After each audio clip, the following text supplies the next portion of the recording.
तो हमारे देश के इंफ्रास्ट्रक्चर की, आधारभूत ढांचे की पोल खोलती आपने रिपोर्ट देखी। समझ में नहीं आ रहा होगा कि सड़क में गड्ढा है या गड्ढे में सड़क है। आप कहेंगे कि ये तो होता रहता है कि सड़क में गड्ढा हो, लेकिन ये कितना खतरनाक होता है ये एक बाढ़ के बाद समझ में आता है। Parliamentary standing committee on transport की इस साल की रिपोर्ट है कि बरसात के महीने में ज्यादातर सड़कें टूट जाती हैं, इसके कारण उसमें गहरे गड्ढे हो जाते हैं। जबकि उसी रिपोर्ट में यह भी कहा गया है कि अगर कोई सड़क ईमानदारी से और अच्छी तरीके से बने तो 10 से 15 साल तक उसे चलना चाहिए, चाहे कितनी भी बारिश या बाढ़ क्यों ना आ जाए। देश में नेशनल हाईवे की सुरक्षा और रख रखाव पर ध्यान देना जरूरी है, लेकिन ऐसा लगता है कि नेशनल हाईवे नेटवर्क का रख रखाव, उसकी सेफ्टी किसी की प्राथमिकता में है ही नहीं।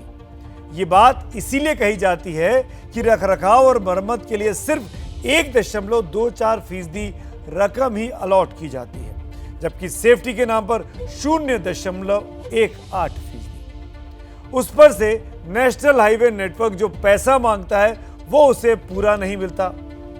Parliamentary standing committee on transport की रिपोर्ट के मुताबिक ही 2017-18 में रखरखाव के लिए 8,500 करोड़ रुपए की मांग की गई थी, लेकिन सरकार से कितने मिले?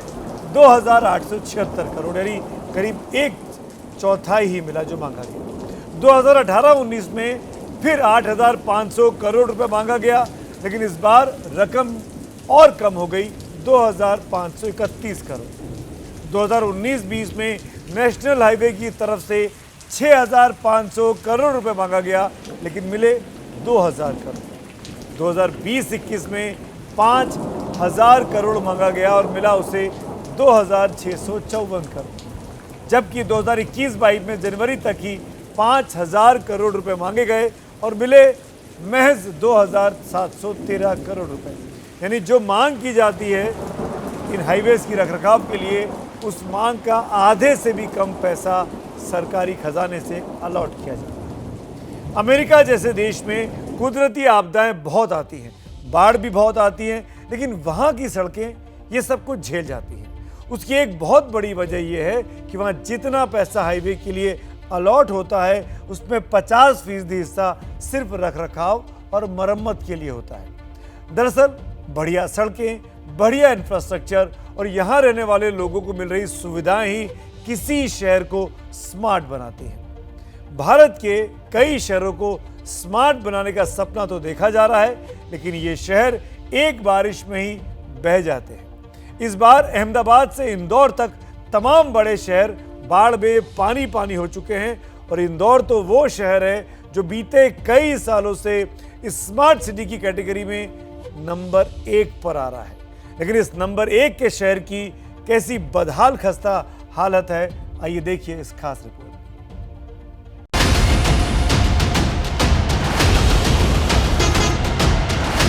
जिस समय हमने अर्बनाइजेशन को एक अपॉर्चुनिटी मानना चाहिए था, हमने अर्बनाइजेशन को चैलेंज मान लिया, एक संकट मान लिया।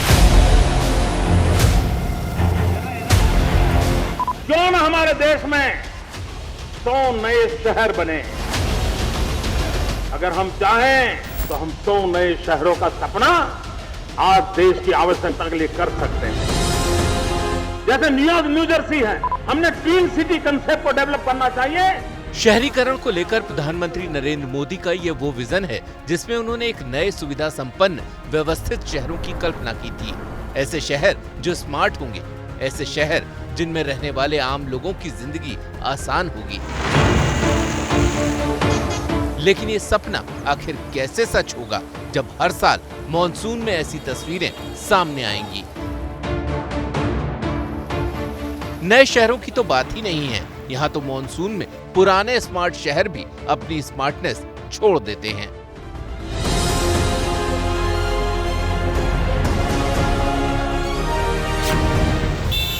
ये मुंबई है, देश के सबसे बड़े शहरों में से एक। हर साल बारिश में इसके हालात ऐसे ही हो जाते हैं। रफ्तार से चलने वाला शहर थम जाता है। ट्रैफिक जाम में लोग घंटों फंसे रहते हैं। सड़कों पर जगह जगह पानी इकट्ठा हो जाता है। महाराष्ट्र का ही दूसरा बड़ा शहर पुणे एक ही बारिश में हाँफ रहा है। कहने को ये आईटी सिटी है, लेकिन नदी की तेज धार में जान बचाने के लिए एक शख्स को जद्दोजहद करनी पड़ी। अब मध्य प्रदेश के इंदौर शहर का हाल भी देख लीजिए। हर साल ये शहर स्वच्छता के मामले में देश के शहरों में टॉप पर रहता है, लेकिन मॉनसून का महीना आते ही ये शहर भी टापू में बदल जाता है।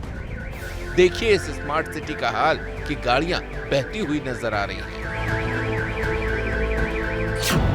गुजरात की राजधानी अहमदाबाद आम दिनों में तो चमचमाती हुई दिखती है, लेकिन बारिश का प्रकोप जब जब इस शहर पर पड़ता है तो इसका हाल भी देश के बाकी शहरों जैसा ही हो जाता है। अभी रविवार को बारिश आ गई तो हमारा घर वाला कोई गया भी नहीं काम पे। शाम को 5 बजे पानी निकला यहाँ से। हाँ, घर में भी पानी ये टाइम आ गया। हाँ, इतना टाइम नहीं आया, ये टाइम आ गया है घर में। तो सुना आपने, अहमदाबाद के लोगों की शिकायत है कि महानगर पालिका साल भर सोती रहती है और मॉनसून आते ही शहर त्राहिमाम करने लगता है। ये दर्द किसी एक शहर का नहीं है। मुंबई महानगर पालिका का बजट लगभग 46,000 करोड़ है, यानी देश के कई राज्यों से ज्यादा। पुणे महानगर पालिका का बजट लगभग 8600 करोड़ है। अहमदाबाद म्युनिसिपल कॉरपोरेशन का बजट लगभग 9000 करोड़ है, जबकि इंदौर महानगर पालिका का बजट है लगभग 7300 करोड़। अब सवाल यह है कि जनता के टैक्स की कमाई का ये पैसा आखिर जाता कहां है? हर साल लोगों को बारिश में दिक्कतों का सामना करना पड़ता है, लेकिन उनकी दिक्कत दूर करने के लिए जनता के पैसे का इस्तेमाल ड्रेनेज सिस्टम ठीक करने में क्यों नहीं किया जाता? बात सिर्फ इन 4 शहरों की नहीं है। देश के हर छोटे बड़े शहर की हालत बारिश में ऐसी ही हो जाती है। मध्य प्रदेश के इटारसी का हाल देखिए। यहाँ बाढ़ जैसे हालात बने हुए हैं, घरों के अंदर पानी घुस गया है। यहाँ पे उमेश बघेल का घर है। इस बघेल साहब के घर में आप देखिए कैसे पीछे जो नाली थी, नाली का पूरा पानी घर से होते हुए सड़क पे आ रहा है।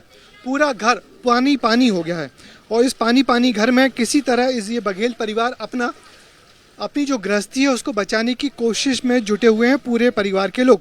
आप देखिए पूरा अलमारी पानी में डूबी हुई है, बिस्तर पानी में डूबे हुए हैं और ये सारे लोग किसी तरह कोशिश कर रहे हैं कि जो थोड़ा बहुत भी यदि पानी जो बच रह गया है तो उसको बचाने की कोशिश करें। मगर नदी भी है, नाले में इंक्रोचमेंट करके रखा है, रेलवे ने भी अवरोध करके रखा है।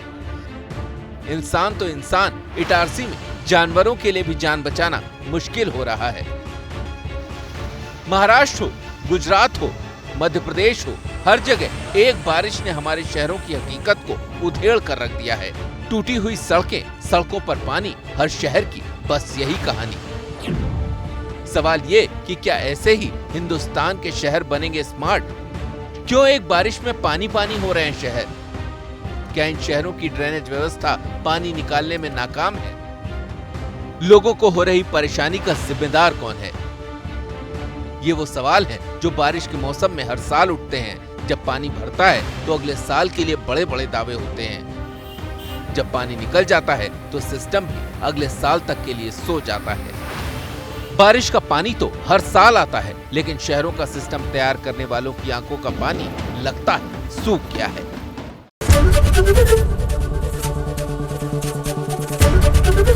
एबीपी न्यूज आपको रखे आगे।